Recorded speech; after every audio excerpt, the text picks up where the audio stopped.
Good morning guys. I hope you guys feel safe in the home listening. So for our last session we see the cyclotron, then the force on the current conductor placed in a uniform magnetic field, then force between the two long straight parallel current carrying wires. Right? From this, what's the principle you're using in cyclotron? Cyclotron is a device which is used to accelerate the charged particle to get high kinetic energy, and it is also called as high energy oscillators. Right? And what's the principle you're using? When a charged particle moving perpendicular to the magnetic field, they are experiencing a magnetic Lorentz force. Then we see the construction and working of a cyclotron. Then what are the limitations of cyclotron?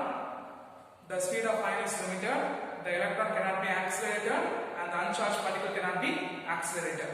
Then we see the force on a current carrying conductor placed in a uniform magnetic field. So force on a current carrying conductor placed in a uniform magnetic field, what's the force we find? F is equal to DIL sin theta, or F is equal to B into I cross I, isn't it? From this, what we find last we find that Fermi left hand rule, isn't it? So what is Fermi left hand rule? Stretch the three fingers mutually perpendicular to each other. Stretch the forefinger, middle finger, thumb finger and mutually perpendicular to each other. The forefinger represents the direction of a magnetic field. The middle finger represents the current, and thumb represents the force on a conductor, isn't it? Force on a conductor. Then we see the what's the point is the force between the two long parallel current carrying wires. So what's the expression we find? F is equal to mu 0 I1 I2 by 2 pi r into L into J cap, isn't it? From that we have to see the 2 points. One is that if the force between the two long parallel, the force between the two current carrying wires will be attractive if the current will be flowing in the same direction, and the force between the two current carrying wires will be repulsive if the current will be flowing in the opposite direction. Then last we find the one of important question, define ampere. Is it? Consider two long parallel wire having an negligible area of cross section separated by distance of 1 meter in Yarrow vacuum, having a repulsive force of 2 into 10 power minus 7 Newton per meter, means this called as 1 ampere, isn't it? So this much we see in the last part, isn't it? Then the torque on a current carrying conductor, while we are moving in a class, we will see that. Okay. The next one is the moving coil galvanometer. Okay. Our next topic is the moving coil galvanometer. So the torque experience, what is that? The torque on a current carrying conductor, while we are moving in a spool, we will take it. Okay. I will explain it. So the next one is the moving coil galvanometer. Moving coil galvanometer is the instrument. What is that? The moving coil galvanometer is the instrument which is used to measure current. So what is moving coil galvanometer? The moving coil galvanometer is the instrument which is used to measure current. What is moving coil galvanometer? Moving coil galvanometer is the instrument which is used to measure current. Okay, it is used to measure current. Okay, it works on the principle when the current carrying loop. What's the principle of moving coil galvanometer? When the current carrying loop placed in a uniform magnetic field. What is that? When the current carrying loop placed in a uniform magnetic field, they experiencing torque. They experience a torque. So what's the principle of moving coil galvanometer? When the current carrying loop is placed in a uniform magnetic field. What is that? When the current carrying loop is placed in a uniform magnetic field, they experience torque. Okay. So what is my torque? One of the force into perpendicular distances. Right? So what is the torque? One of the force into perpendicular distance between the 2 points. So first one, what is moving coil galvanometer? The moving coil galvanometer is an instrument which is used to measure current. What is the principle of a moving coil galvanometer?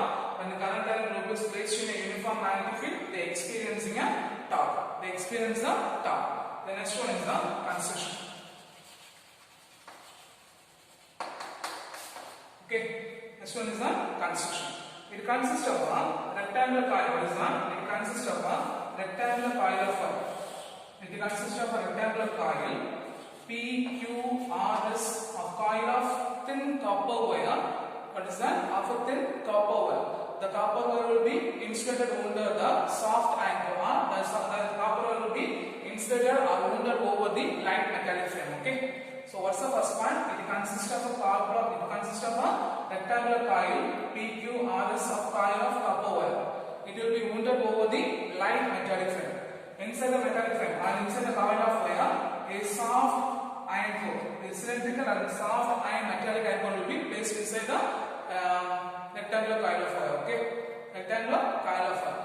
And then what is that? The coil is placed between the uniform magnet of horseshoe powerful magnet. What is that? The coil is placed in a uniform magnetic field of horseshoe magnet. Okay, horseshoe magnet. So what's the point is here? 4 point is here. It consists of rectangular coil of PQRS of copper wire. The copper wire will be mounted over the tightly insulated mounted over the metallic frame. Then inside the rectangular coil of wire, a soft iron thin metallic soft cylindrical soft iron core is placed inside the rectangular coil of wire. Then the whole coil of wire is placed between the uniform magnetic field of horseshoe magnet. Then the upper strip of coil will be connected by the phosphor bronze square. What is that? The upper end of a coil will be connected to what is that? The upper end of a coil will be connected by phosphor bronze strip. Okay. The upper end of a coil will be connected by the phosphor bronze strip, and the lower end of a coil will be connected by hair spring wire. What is that? The lower end of a coil will be connected by the hair spring along with a small mirror which is used to measure the deflection by using a deflection of the galvanometer, and the lower end of a coil will be connected by the torsion method. What is that? The lower end of a coil will be connected by the torsion method. The lower end of a coil will be connected by the torsion method. So these are the constitution part of a moving coil galvanometer. Okay. So what are the constitution part of a moving coil galvanometer? It consists of rectangular coil of PQRS of a thin copper wire. First point. Second point, the copper wire will be wounded over in the form of rectangular shape on a light metallic frame. Third point, inside the rectangular coil of wire, a soft cylindrical soft iron core will be placed. Fourth point, the rectangular coil is placed in a uniform magnetic field of horseshoe powerful magnet. And fourth point, the upper end of a coil will be connected by the phosphor bond strip. The lower end of a coil is connected by the phosphor bond strip in the form of aspects, in which a small mirror will be placed on an iron spring which is used to measure the deflection of a galvanometer by using a lamp and scale arrangement. Okay. Then the lower end of the iron spring coil will be connected to the torsion coil. Okay. Lower end of coil will be connected to the torsion coil. Okay. Clear? Now, when a current I will be flowing through the coil, what is that? When a current I will be flowing through the coil, the next one is okay. So here, consider rectangular coil having a length L and breadth B. What is that? Consider rectangular coil is the rectangular coil having a length L and the breadth B. So PS is equal to QR is equal to length L, and the breadth of PQ is equal to RS is equal to breadth of a coil. So it is placed in a uniform magnetic field, isn't it? So for an arm, what is that? For an arm, PS and QR. What is that? For an arm, PS and QR are parallel to the magnetic field. What is that? Are parallel to the magnetic field. So they experience no force. At the same time, for an arm, PQ and RS will be perpendicular to the magnetic field. So they experience the force. So they experiencing a force. So the deflecting torque. So when the force will be experienced means they producing a deflecting. The torque will be experienced. So the deflecting torque is equal. What is that? So when a current will be flowing through the coil, for an arm PQ and RS, they experiencing a force. So the deflecting torque will be produced. What is that? They experiencing a deflecting torque will be produced. So the deflecting torque is equal. What is that? The deflecting torque is equal to tau is equal to B into F. Okay. So here the length will be greater. So tau is equal to B into BIF. So length into breadth. What is the length into breadth? Area. So tau is equal to BIA. This is equation number 1. In case if the number of n be the number of turns of coil, what is that?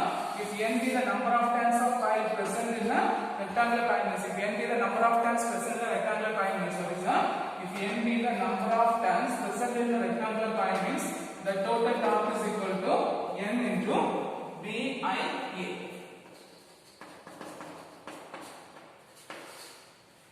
Okay, clear? So what are the point we say that? So for a rectangular arm, PQ arm is the rectangular coil placed within a uniform magnetic field. So for an arm, PS and QR is equal to the length of a rectangular coil, and PQ and RS is the breadth of a coil. If I count the arm PS and QR are parallel to the magnetic field, so they are experiencing a no force. At the same time, PQ and SR RS are perpendicular to the magnetic field, so they are experiencing a force.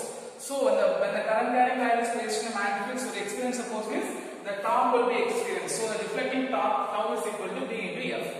So the force experienced on a conductor BIL, so tau is equal to B, capital BIL, small b with the breadth, capital B with the magnetic field. So length into breadth is equal to what is that? The length into breadth is equal to area of a coil. So tau is equal to BIA. Okay. So what happened there? If the coil having n number of tangents, so the deflecting torque is equal to NBIA. So when the torque will be produced, means due to Hasping, it will be restoring force will be developed. So the restoring force will be R. The restoring torque will be directly proportional to couple per unit test. What is that? The restoring torque will be directly proportional. What is that? The restoring torque will be directly proportional to the amount of twist. Okay. The restoring torque will be directly proportional to what is that?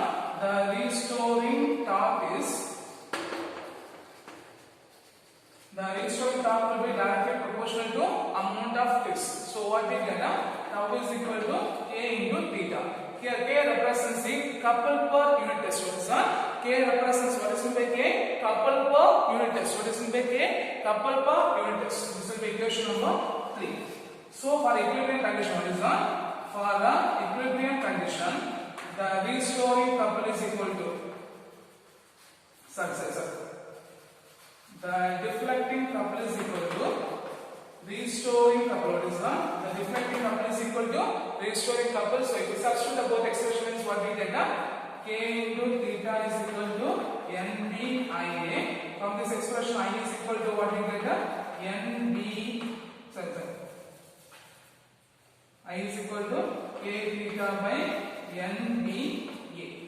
K theta by NBA. From this expression, K by NBA is equal to what is that? K by NBA is equal to constant G, or the deflection constant. What is that? Galvanometer constant G. So if the substitution is what is that? I is equal to G into theta. So just assuming this arm is the rest is the rectangular coil. Okay. So when the rectangular coil is placed in a uniform magnetic field. Okay. So for an arm, the upper arm and lower arm will be perpendicular to the magnetic field, so they experience no force. At the same time, the side of this arm, they experience the magnetic field, so they what is that? They are perpendicular to the magnetic field, so they experience the force, isn't it? So when they experience the force, means what happens there? They experience torque. This is the principle, isn't it? So when the current carrying coil is placed in a magnetic field, they experience the current carrying loop is placed in a magnetic field, they experience a torque. So torque times what happens there? It will be different. Okay. So what happened there? The deflecting torque is equal to tau is into B into F. So tau is equal to BIL. Length into breadth is equal to ES. Tau is equal to BIA. If n be the number of tangents, what is that? If n be the number of tangents, tau is equal to NBIA. So look at here below that Hasping is there, isn't it? Below the Hasping is there. So when it is moved, this means the Hasping will be, the restoring force will be due to the Hasping, the restoring force will be developed, which makes the coil back to the original position, isn't it? So what happened there? The restoring torque will be developed. So the restoring torque will be directly proportional to amount of twist. So tau will be proportional to theta. So tau is equal to K into theta. Here the K represents restoring couple per unit twist. What is meant by K? Restoring couple per unit twist. For an equilibrium condition, the deflecting couple is equal to the restoring couple. So K theta is equal to NBIA. Okay. So from this expression, I is equal to what is that? K by K theta by. So this will be a restoring couple. This will be a deflecting couple. Okay. I read wrong like that. From this, I is equal to K theta by NBA. We know that K by NBA is equal to G. That's called as a galvanometer constant. Galvanometer constant. From this, you can say that I is equal to G into theta. Okay. So these are the parts you have to write in a moving coil galvanometer. Okay. And the galvanometer will be more very sensitive for practical uses. We are using a pointed type galvanometer. We are using. Okay. Clear? So what is the moving coil galvanometer? what's the principle? When a current carrying coil is placed in a uniform magnetic field, they experiencing a torque. So what's the construction for that? It consists of a rectangular coil of PQRS having a thin copper wire. The copper wire will be tightly wounded or instead wounded over the light metallic frame. Inside the metallic frame, a soft cylindrical soft anchor will be placed. The upper rectangular coil will be connected by the phosphor bronze strip, and the lower rectangular coil will be connected to the hair spring. Okay, in which a small scale scale will be mirror will be placed, which is used to measure the deflection along with the scale and lamp. Below the hair spring coil will be connected by the torch-light. Okay, then for an arm PQRS, then PS and QR is the length of a coil, PQ and RS is the breadth of a coil. For an arm, PS and QR will be parallel to the magnetic field, so they are experiencing no force. At the same time, for an arm, PQ and RS will be perpendicular to the magnetic field, so they are experiencing a force. When the force will be experienced means the coil will be deflected. So the deflecting torque is equal to B into F. So we substitute, so we got tau is equal to BIA. Okay. So when if a coil having a number of turns, the deflecting torque tau is equal to NBIA. When there is a deflection due to the hair spring, the restoring force will be developed. So the restoring torque will be directly proportional to the amount of twist. So tau is directly proportional to theta, tau is equal to K into theta. So for the equivalent conditions, the deflecting couple is equal to restoring couple. So we compare the expression I is equal to K theta by NBA, K by NBA is equal to galvanometer constant G, so I is equal to G into theta. I is equal to G into theta. Okay. The next one, the figure of merit of a galvanometer. What is that? The figure of merit of a galvanometer is defined as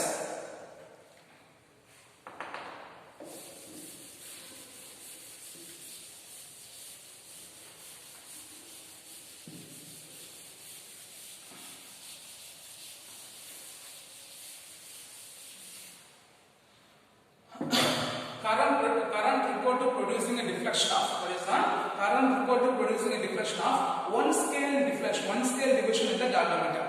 So what is the figure of merit? The figure of merit of galvanometer is what is that?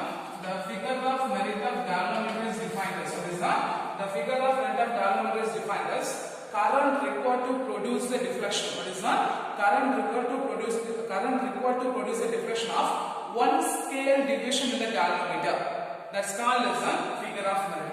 So what is the figure of merit? The current required to produce the deflection of one scale division, 1 centimeter or 1 scale division in the galvanometer is called as a figure of merit.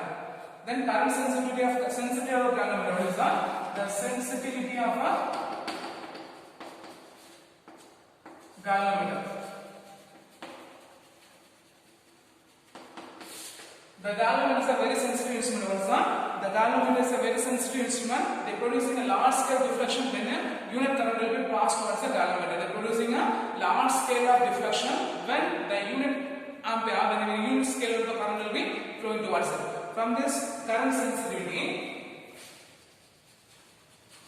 the current sensitivity is defined as what is that? The current sensitivity is defined as the deflection produced per unit. What is that? The deflection produced per unit current flow through the galvanometer. What is meant by current sensitivity? The current sensitivity is defined as the deflection produced by. The current sensitivity is defined as what is that? The current sensitivity is defined as what is the current sensitivity? The current sensitivity is defined as the deflection produced unit current flow through the galvanometer. So what is the current sensitivity? The current sensitivity is defined as what is that? The current sensitivity is defined as the deflection produced per unit current flow through the galvanometer. Unit current flow through the galvanometer. So what is my current sensitivity? The current sensitivity is defined as the deflection produced per unit current flow through the galvanometer. Unit current flow through the galvanometer. From this expression we know that I is equal to K into theta by NBA. Here theta by I is n. So from this expression theta by I is equal to NBA by K. Theta by I is equal to NBA by K. So if we substitute that means what we get? IS is equal to NBA by K. We know that K by NBA is equal to G, isn't it?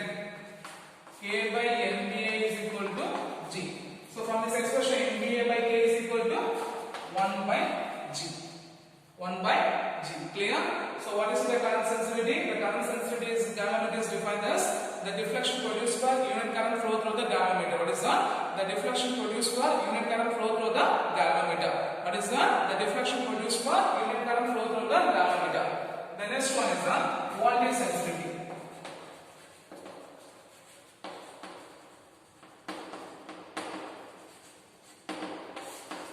The voltage sensitivity is defined as the deflection produced per unit voltage flow through the galvanometer. What is the deflection produced per unit voltage applied across the galvanometer? So what is the voltage sensitivity? The voltage sensitivity is defined as what is the voltage sensitivity is defined as the deflection produced per unit voltage across unit voltage applied across the galvanometer. What is the unit voltage sensitivity? The voltage sensitivity is defined as the deflection produced per unit voltage across the galvanometer. Okay. So what we get Vs is equal to what is that? Vs is equal to theta by what's the formula for V? I into R, isn't it? So I into Rg. I into Rg. So theta by I. Already we find theta by I is equal to 1 by G, isn't it? Theta by I is equal to 1 by G, isn't it? Theta by I NBA by K is equal to 1 by G. So if substitute what we get Vs is equal to 1 by G into Rg. So we know that 1 by G will be Is. So if substitute what we get Vs is equal to Is by Rg. Vs is equal to Is by Rg. Otherwise you have to substitute the value of theta by I. What's the value of theta by I? NBA K by K into Rg. NBA by K is equal to 1 by G. So we get Vs is equal to 1 by G is equal to Is. So Vs is equal to Is by Rg. Okay.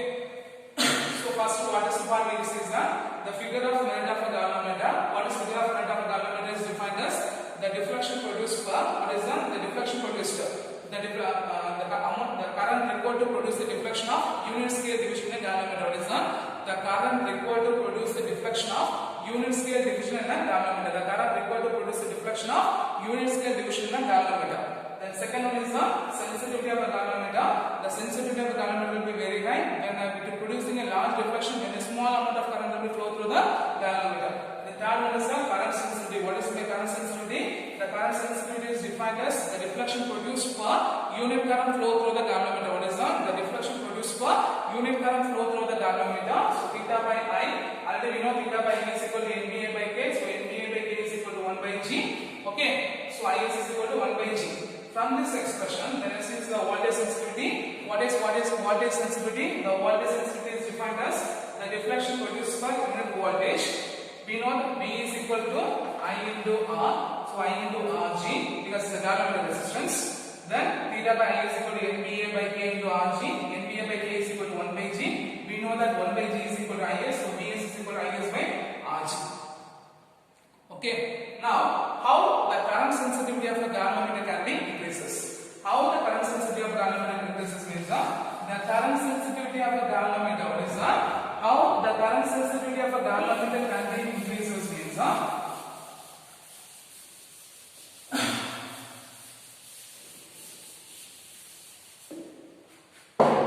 look at here, Is is equal to 1 by G, isn't it?